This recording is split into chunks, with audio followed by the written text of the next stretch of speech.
Welcome to another In Wheel Time podcast, a 30-minute mini version of the In Wheel Time car show that airs live every Saturday morning, 8 to 11 a.m. Central. It's the In Wheel Time car talk show. Coming up, we're going to talk to Kevin Fitzpatrick. He's with Opus IVS. It's going to be a fascinating interview, and we want you to stay tuned, especially if you're thinking about EVs. Later, a look at the stories making automotive news headlines. Howdy, along with Mike Out of This World Mars, King Conrad DeLong. We need more Jeff Zekin. I'm Don Armstrong. Thanks so much for joining us on this Saturday. And we're just going to get right to it because I'm excited about this interview, and I think you will be too once you hear this. So he sent us this, and I think that it pretty much says it all. Instead of me stumbling and mumbling my way through the introduction, I'm just going to read this, and you'll get the gist of what he does. So J.D. Power released its 2023 U.S. Aftermarket Service Index, the ASI study, which found that while overall vehicle owner satisfaction continues to decline in the three segments of quick oil change, full service maintenance and repair, and tire replacement, aftermarket service providers can expect a revenue jolt thanks to ever-increasing EV marketplace service needs. According to the study, tire repair and replacement needs for EVs trend much higher than the industry average for internal combustion engines, ICE engines, 49% versus 28%, respectively for tire maintenance, 41% versus 12%, respectively for tire repair, 34% versus 21%, respectively for tire replacement. So Kevin Fitzpatrick is the Senior Vice President of North American Operations for Opus IVS, and Kevin, hey, we really appreciate you joining us today. Right. Thanks for having me, guys. You bet. So, highlighting the J.D. Power survey results, including all of the figures that we just said, say they're very unlikely to consider an EV for their next purchase, as the lack of repair shops dedicated to EV service is a main concern. Well, yeah, it would be, because I would like to think, and this is just me, I know that I'm not educated enough in the service industry to know, but I would like to think that most non-dealer service repair facilities are not equipped to handle EVs. Am I correct? That is correct. And, you know, it's guys have been resistant to kind of jumping into the EV thing, and you really can't deny that these things are coming. You know, I personally disagree with the volume at which, you know, for instance, our own government says they're coming. You know, they're not going to be 30% of the car park in a few years. That's just not going to happen. But it is an increasingly it's a growing segment. You know, I think what most shops can do is install an EV charger, kind of make a broadcast to the industry that you are willing to service these vehicles, get your technicians trained. There's no magic in these things, and there's money to be made servicing them. What you just mentioned about the tires, for instance, you know, these vehicles have two things going for them: lots of torque, and they're heavier. Yep, you know, exactly. For instance, a Tesla Model 3, for example, is about you take an equally sized vehicle like a Honda Accord or a BMW 5 Series. That Tesla is about 1,200 pounds heavier than those other two vehicles. So it's quick and it's heavy, which means it's gonna eat up a lot of tires, which means, you know, there's money to be made for the aftermarket. Well, you mentioned something kind of quickly back there a minute or so ago about get your technicians trained. Yeah. Are there sources of training for the independent technicians out there on the EV market? I know most of the technician training that I've experienced for the EV market has been OEM training for their dealership people. Is that open to the independent market as well? It is, and there's some really great training. You know, I point out WorldPack. You know, WorldPack, Advanced Auto Parts. A lot of the parts suppliers are offering a lot of EV training right now. Opus, you know, IVS. Not to plug my own company, but you know, we're doing a lot of training with some of our training partners as well. We have, you know, we go out and we hire these experts. We have a Tesla expert on staff, and we've sent our own dealer guys back to the manufacturers to get trained up on these things. Training is available for the aftermarket. First thing, I want to just say this: any shop, before you lay your hands on these cars, you have got to get your technicians a safety course. Okay, whereas on an ICE vehicle, internal combustion vehicle, getting shocked was more funny than it was dangerous, right? I mean, we've all been shocked by a coil before. There's nothing funny about these vehicles. I mean, this amperage will kill you. Oh, yeah, because, I know one of the things at the OEM level, they even talk about having a long 2x4 or a long piece of plastic that you could pry the guy off of the device without electrocuting yourself, because once 400 volts and 40 amps, 60 amps, 100 amps gets a hold of you, it holds on. It's not a matter of just taking that secondary ignition shock and jumping back. This is going to hold on to you while it's electrocuting you. It's actually a required tool. It looks like one of those big cartoony hooks that they used to pull people off stage with. Right. That you actually grab the guy and pull him off the vehicle. God forbid that ever happens. Well, Kevin, here's something that I wanted to throw at you. When you change like this in the auto industry, there is an investment, especially for the independent guy that doesn't really have the income to invest $250,000 in EV repair stuff that he's going to need to do this. And how do you justify that kind of money for only, if everything works out the way they say it's going to be, 30% of the market? Well, it's not. It's that the numbers you're stating. That's not correct. It's not it's considerably less than that. For instance, the Tesla Toolbox. It's a subscription that you can subscribe to. Actually, the software. Yep. To be able to work on these vehicles. The training is probably the largest component. You know what I mean? You're probably looking about $8,000 or $10,000 to get a technician trained, or to go out and hire a technician. The tooling isn't much different, with the exception of the software to work on these vehicles. The biggest thing is, if you look at your customers for an independent repair shop, right? It's 10 times more expensive to go out and get a new customer than it is to retain a customer. So if you've had a customer for a number of years, right, and he's kind of gone through the progression, right? He's driven his GMs, and then he went out and got himself a Volkswagen. If that customer goes out and gets a Tesla, you don't want to lose them. Right. I mean, again, you want to keep your customer base. You want to grow your customer base. Yes. You don't want to bleed them to a guy that's willing to make that investment. Well, and the other thing is, specialized shops understand they have to make a tool investment. You look at some of these, I'll call the high-end European specialty shops. There's a $50,000-$60,000 investment in diagnostic equipment that they have to make to do that. So why would that investment be any different than an investment in becoming more of a specialized EV shop? Because if you're a specialized EV shop, you may stand alone in the community, and that's going to earn you lots and lots of business, because nobody else is doing it except the OE. Now, you talked also about the tires. We all talked about the tires. The tire manufacturers are creating better tires for the EVs. I don't say better, but different tires for the EVs. I was going to say, don't they have a own specific market? They have for a EVs? specific market for that, and it's the manufacturers that are leading the way on that. And to the point of having a tire manufacturer or a car manufacturer building for their clients, the tire manufacturers are building for those automobiles. It could have the exclusivity of that product on a Tesla, be it a Goodyear, be it a Bridgestone, whatever. So they're working hard to get that niche market of that EV. Yep, I mean, that's absolutely correct. I mean, if you look at all of them, the Ford, the Mach-E, the Audi, the e-trons, all the manufacturers, right? They've all got their electrified product at this point. If you can be the guy in your neighborhood, you just, again, there's plenty of money to be made. Tell me more about your company, Opus IVS. What do you do? We provide tools, both the mechanical and the collision industry, for pre and post scanning. I think the main differentiator between our company, as we started a long time ago, was we have factory master technicians on staff. We have about 100 technicians on staff.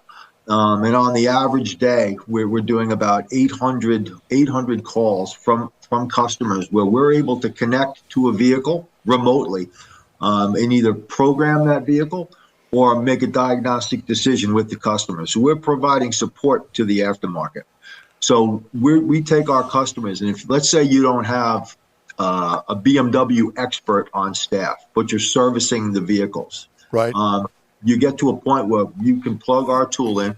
One of our BMW master technicians will interface with your technician and help him make a diagnostic decision on what's up with the vehicle's running condition. So do you charge these garages a monthly fee, or is it a per call kind of thing? It's a monthly fee. We also have we have a per call model as well, but the biggest, our largest part of our customer base is a monthly subscription. So you provide the brains, the shop has to provide the hands. That's correct. I mean, and it works really well for us. I mean, our customers, they there's two things that happen every time we interface with a customer, right? Number one, we're making a diagnostic decision, right? The customer's getting a higher level of service and repair. That's number one. The other thing is that there's a training component that goes on. So every time one of our techs is on the phone with a technician in a shop, we're working with him and kind of educating him on the various ins and outs of the different systems. So, it works out for both.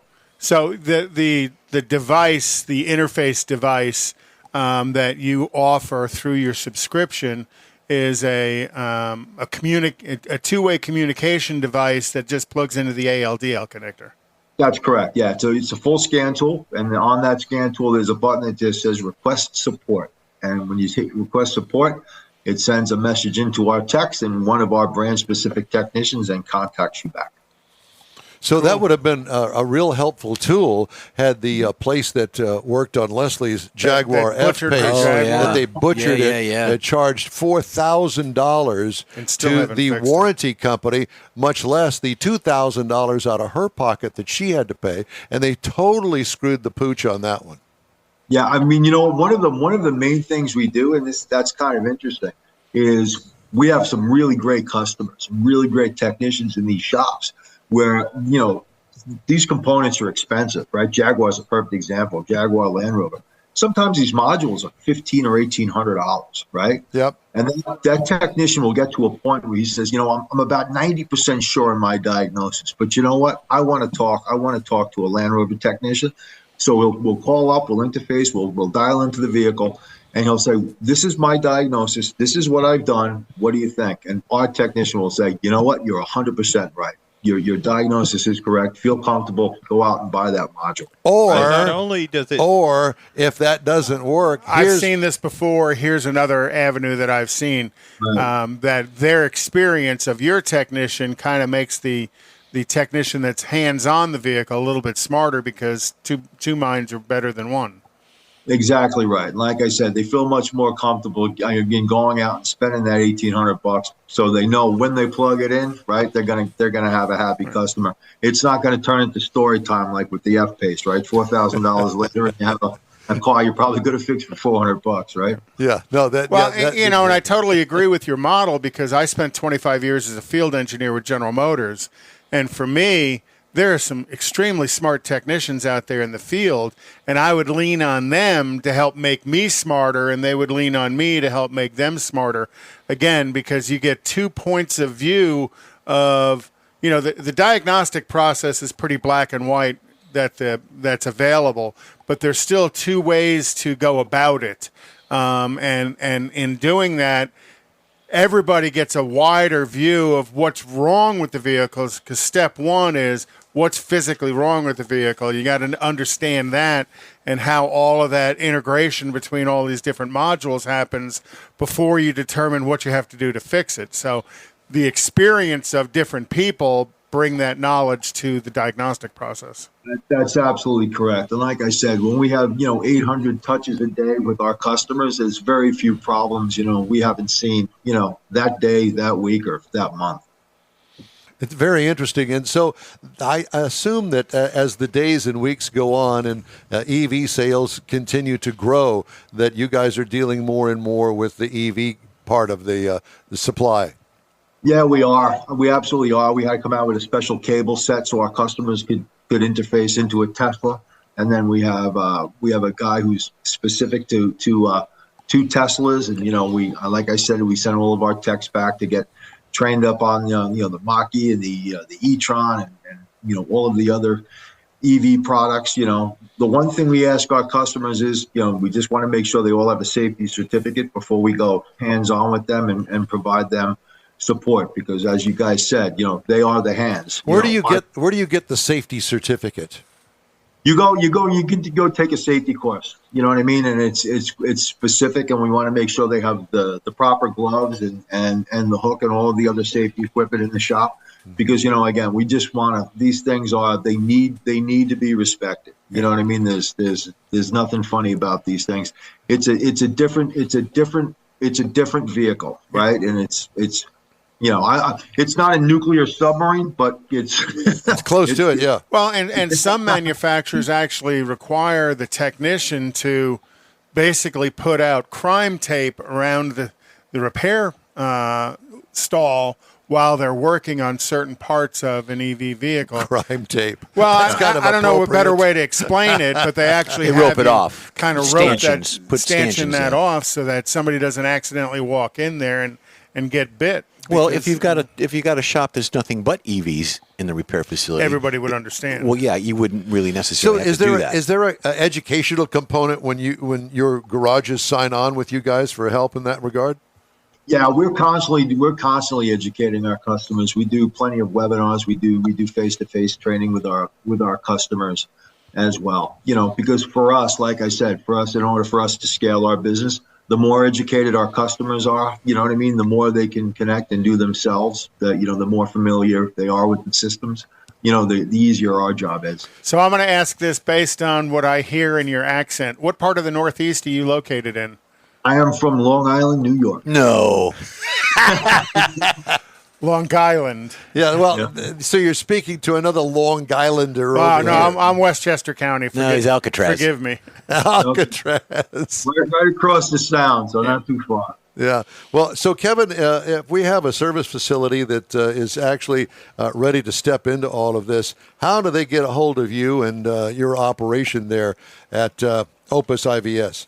You just got to go to opusivs.com. They can look us up, or I'm Kevin Fitzpatrick at opusivs.com. I'd be happy to speak to these guys, and get them involved with our training. We've got, and I would love to put anybody that wants to on the phone with any of our technicians, just to kind of get an idea of the, the knowledge base and the quality of the techs that they can talk to on a daily basis. Do you have a facility where all the techs are located, or are they all over the United States?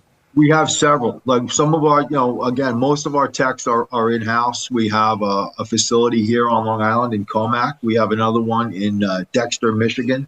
Another one in Huntington Beach. So we have 3 large facilities. One of them is about 50,000 square feet, and the other about 8,000 square feet. So. Yeah, we have plenty of techs. And I think, again, another point is I think it's important to have all of the technicians kind of together, because every once in a while a customer will call up with something we haven't seen before or a really perplexing problem. And 3 or 4 of these guys will kind of get together and kind of bounce stuff off each other, to make sure that customer makes sense. I'd love to be the fly on the wall and that kind of And that's something I've always said, manufacturers, a car is a car is a car. Each manufacturer just kind of goes about it a little bit differently, but it's still, things interact together kind of the same way, just a manufacturer may have their own aspect to it. So, again, like I said, joining minds together makes you guys smarter as a group. So having people in a sort of like room. us. Yeah, that's why we need somebody with artificial intelligence, because we have none. It's all artificial. So people that can reach out to you, it can be just basically a 2-man shop up to a full-blown dealership. Yep, absolutely. And by the way, the dealership, this model is what the dealerships employ today, right? They used to send their experts out to get onto a problem vehicle. Now they just plug in and there's a central base of information. So it's very similar to what some of the dealers do. We're just providing a higher level of service to the aftermarket. So you're a technical assistance center for the independent world. That's correct. All makes of models. Yep. Kevin, it's great to talk to you. Thanks so much for joining us today. A world of information, Good stuff. And we really appreciate it. That is great and stuff. that's opusivs.com. My pleasure, guys. Thanks very much, and thanks again for having me. Thank you. Let's talk again soon. Thank you. Kevin Fitzpatrick, a great interview. I love to hear about these things because it's kind of like, ooh, peel back the curtain and learn how all of this works back Cutting there. edge. And it means there's still hope out there. There is still You hope. just got to find them. Yeah, and There's hope for your Jaguar. There's not hope for the Jaguar. I'm convinced that there's no hope for that. That's going to be that's an ongoing issue. Still? Oh yeah. So after the repair, which happened almost a year ago, right? With the At the Jaguar dealer. No, not at the Jaguar dealer. This was an independent shop because she had one of those warranties. Right? Recommended and they that shop. you have to go to one of their shops that totally screwed the pooch. $4,000 to the warranty company that you all know about that, and $2,000 out of Leslie's pocket. Later, it's still not repaired, so we wound up having to take it to Jaguar to spend another $1,000. They fixed it because they knew what the problem was, and the oil change was part of all of this mess that happened a year ago. We didn't ask for it. They just they didn't give it to us. They charged us for it twice for oil changes. Well, guess what? There's a pool of oil out there in my driveway. So guess what the problem was? Plug. They stripped the drain plug. Nope. No. It was the oil filter, which sits on top of the engine, and it has an O-ring seal on this Jaguar thing, right? So it's leaking. Take it off. It wasn't put on properly, and it had a little lip on the O-ring that the oil was leaking out of. Dripped down the engine. This took months for it to do, and the longer it went on, the worse it got, and it created it. So it went and had the oil changed with a new filter that cost $35 for the filter. The oil change was $110 with a discount. And you know what? You still have a Jaguar, so it's going to happen again. I just would like to recommend a Cadillac in this instance. The only way to stop that is to get rid of the Jaguar. That's exactly right. I know a guy that knows a guy that's got a Cadillac. Golly. Anyway, I'm not changing I'm Get an I'm Escalade V-Series for her. There you Don. go. Yeah, right. And you can do your cabin filters yourself. I'm out. Or get one of those remote filter kits like we used to put on the hot rods, and so that you could put the filter down behind the radiator someplace. It's So to get the oil change, we went to one place that she'd gotten it changed before. I'm sorry, we don't have the filter. You're going to have to go buy the filter or get it changed somewhere else. We can't help you. Oh, Christ. So I go and buy the filter for $35 at O'Reilly's, okay? A Wix filter, but it's an open element filter that goes inside of a Canister, that has cartridge. $35 for it. So it's basically a half of a oil filter. To me, that's a half of an oil filter. Take it to one place, the 5-minute place that you see advertised. Oh, I'm sorry, we don't work on Jaguars. Boom, there it is. Of course you don't, because it's a total pain. Nobody would. So we take it back to the other place. Do they use the drain plug? No, we don't use the drain plug. We learned a long time ago that's not the way to go. So they put this great big suction hose enema thing down in there. Enema thing, and they suck the oil out of the oil pan. Don has experience with this. Technical terms here. Try not to be so technical, Don. And that's one of the. So do they have to turn the Jaguar upside down to do it? Does it cough? They put it on its knees. Raise the back end of it. It backfires like a cough. Turn your head and cough. I so hope Leslie's watching. Put your knees on these pads, and we're gonna tilt the table down. Yeah, it's a yoga experience. Dogward down. And we just had technicians on for EVs.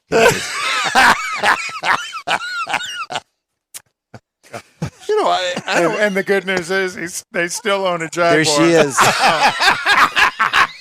Look at that. Oh, we are in so much trouble. There's a lot of finger pointing going on Apparently, she was watching behind the scenes. Not anymore. We just lost a viewer. Yeah. Our second one. How funny. Oh, the evil eye. I know. And the finger pointing is what got me. Oh, Don, you're in so much trouble again. Still, I'm glad I'm going home after this. I know that the volume on the television when I get back in there is going to be turned up quite a bit. What did he say? Did he say that about my car? Well, I think she heard every bit of it from that look. You know, I want you to submit this section of the In Real Time Car Talk Show to the what is it? Some award thing that Auto you Writers. Auto Writers, Texas Auto Writers, yeah. Send that in. It's better than Jimmy Kimmel. No, I think we should send the Faust Hotel interview. Oh, there's that. Yeah. I hope that you got a chance to see the Faust Hotel. Oh my God, I haven't yet. Well, it's not all up there. I'm afraid. What do you mean it's not all up there? Well, Yeah, it was you like sliced and 40-something diced. minutes, and we only needed 27 and a half. So Oh, it kinda got whatever. edited I a hope little that you edit it in such Thank a way that you goodness. took all the highlights and the best part of it out of there and took use that. all the downside of me out. So, George, Oh she yeah, did. because there was a lot of that. Yeah. Mars That's good, didn't Mike. say anything. He just kind of sat there. Well, you were berating him. He couldn't get a word in. Wasn't nothing I could say. Exactly. So we were running. So George goes, Leslie, on behalf of Don's friends, we're both sorry.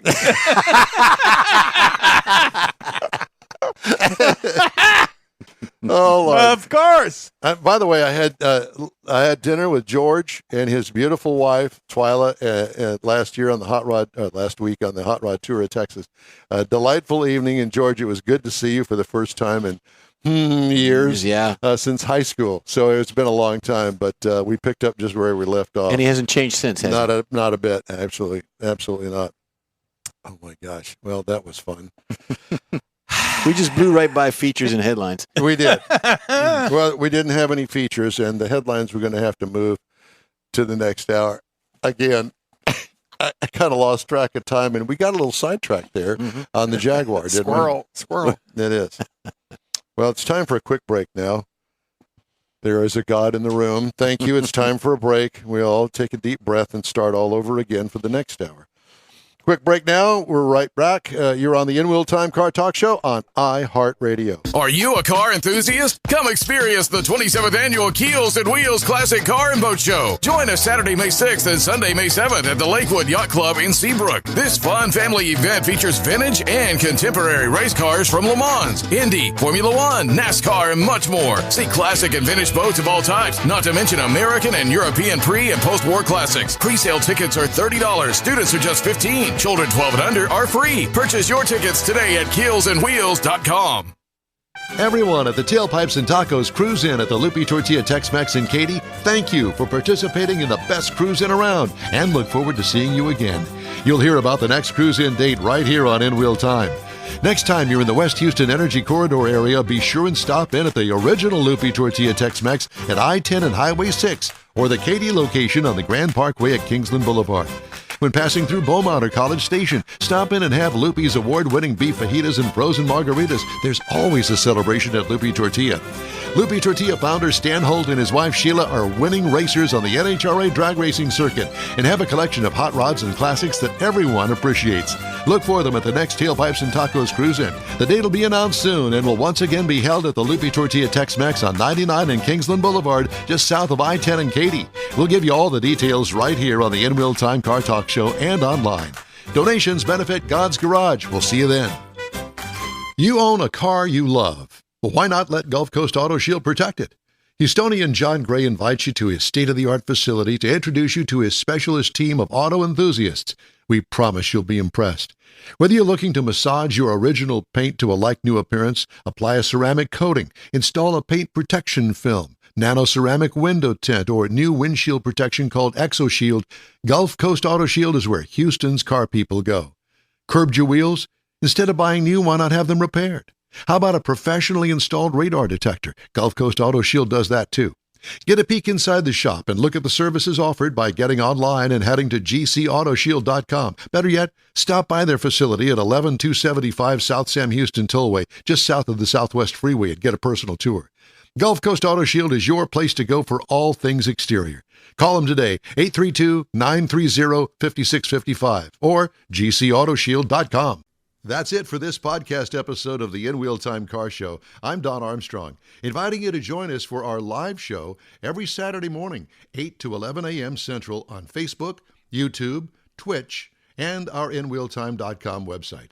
Podcasts are available on Apple Podcast, Spotify, Stitcher, iHeart Podcast, Podcast Addict, TuneIn, Pandora, and Amazon Music.